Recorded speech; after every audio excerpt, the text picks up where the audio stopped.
a man discovered something terrifying. He realized his wife had poisoned the water. To prevent his wife's scheme from succeeding, he went to the balcony preparing to jump down. His wife followed closely behind. She roared frantically, but the husband jumped down without hesitation. Looking at her husband, who was disfigured from the fall, she revealed a sinister smile. She happily opened the box and took out her husband's laptop. Laura's goal was finally achieved. She confidently entered the password, but discovered the account required two-factor authentication. Besides the password, it also needed facial recognition, but her husband was already mangled from the fall. His face could no longer be used. Was the plan going to fail?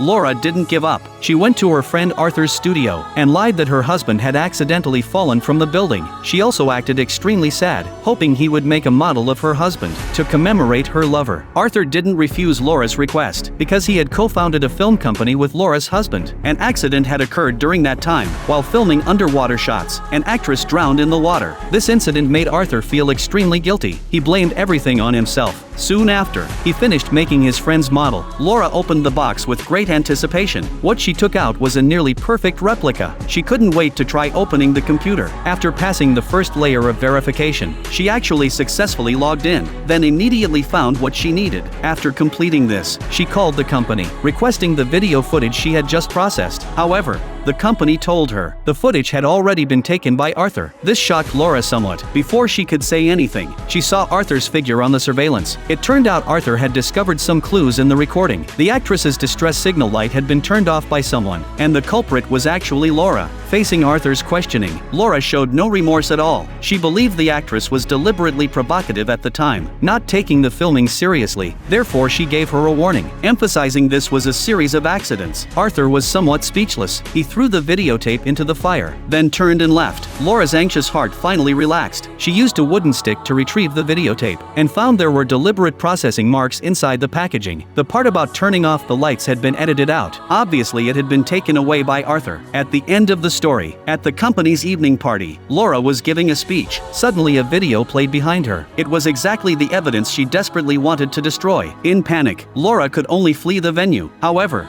at this moment, the model in the exhibition hall suddenly came to life. The crimes of years past were vivid before her eyes. She began to hallucinate, even seeing her husband smiling at her in the distance. Laura's nerves finally snapped. She stood on the balcony and jumped down.